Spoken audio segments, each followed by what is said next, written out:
selleks, et kõik ausalt ära rääkida, nagu oli, pean ma alustama sellest, kuidas me Kiilikesega ööhäiret teha. Oli öö. Kiilik ja Agu Sippa istusid lõkke ääres, olid naabri öövalves. Tähed olid taevas. Agu ja Kiilikese tuju oli hea.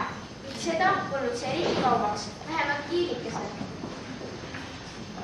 Igavus tahab ära tappa. Nüüd on meie kohus selle vastu välja astuda. Mis on siis mõttes selle vastu teha?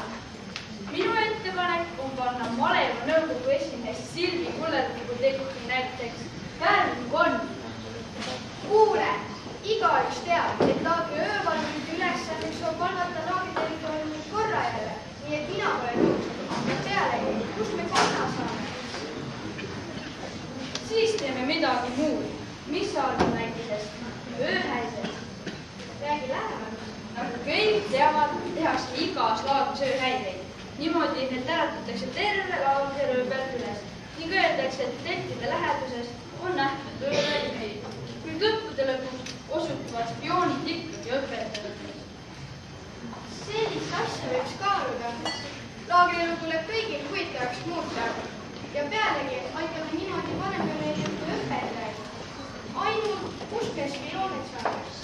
Spioone pole vaja, mõtleme midagi välja. Ja mõtleski välja plaani, mis seisnes õpetaja Pauksaare jalgratti röövimises.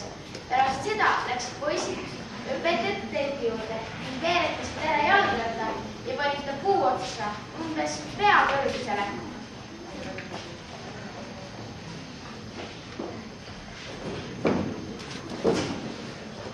Siit ei leiuta ükski tont. Selles just viga ongi. Me võiks jalgratti kellapidi nööri siduda, et neid vajadusel pärast hilistamisega aidata. Kuidas me häiresignaali anname? Trompeti juhtumaga kolmandas telgis. Laseme temal kuhuda. Kui poisid Juku telgi juurde jõudsid, oli Juku üleval ja hakkas kuhugi minema. Juku, kus sa lähed? Looduskutsu! Oota ära veel oma looduskutsu vastu. Meil on kõigepealt vaja sassikorda vaja. Tehke ruttu! Meil on vaja, et sa kuulsid korraga trompetit. Milleks? No, on üks asi, oleks siis vastu mitte. No olgu, vedage oma trompet, ma vastan seni kutsu.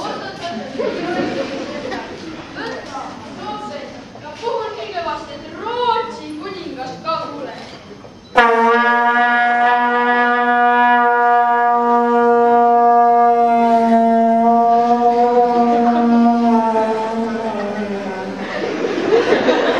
Miks ta ei kuule? No äkki Juku liiga vaikselt. Vabandage, seltsimees, tõesti looduskutsu! Mine siis, kes sul keelab? Lähme rahule pigem üks nagu näha, kui trompeti üles ära. Lähme siis. Õpetaja! Meie telgid ümberus on tundmatu mehed. Ma seda luusime. Äkki nad viivad midagi kaasa? Vahepeal me kuulsime, nagu oleks teie ratta kella helistatud. Selle peale oli õpetaja Pauksaar kohe püsti ja läks telgi taha vaatama. Kas ta hädas on alles? Aga Inglis ägelt aiakangid andma, nagu poisid olid lootunud. Vaid äratas koolikoka Pauli ja õpetajale Pitkud, kes kõik olid väga unised, ei saanud millestki aru ning tahtsid vägisi telki tagasi. Ülekõike kulus hulk aega, enne kui õpetaja Pauksaar suutis neil selgeks teha, et on vaja jalgratta vanaspüüdu minna. Selleks ajaks olid Agu ja Kiilike tagasi lõkke äärde läinud. Nördli läks see ilus plaan. Kes oskas arvata, et nad ise otsima hakkavad? Aga kella tuleb ikka helistada. Mine tea, kuhu nad lambrid jooksevad. Nii nad tõmbasid 2 korda nöörist, mille peale kostus. Kas kuuled, nemad polegi jõudnud kaugele? Pimedas metsas on jalgratas ainult üks.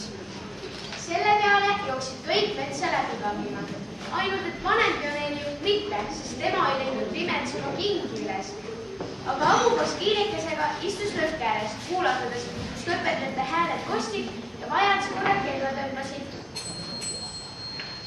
Pärast veel kirjutas kooli ajalehti säde, et öine häire oli kõige meeldejäävaim sündmus öölaagris. Pioneer räägib alati tõtt, ikka ja alati.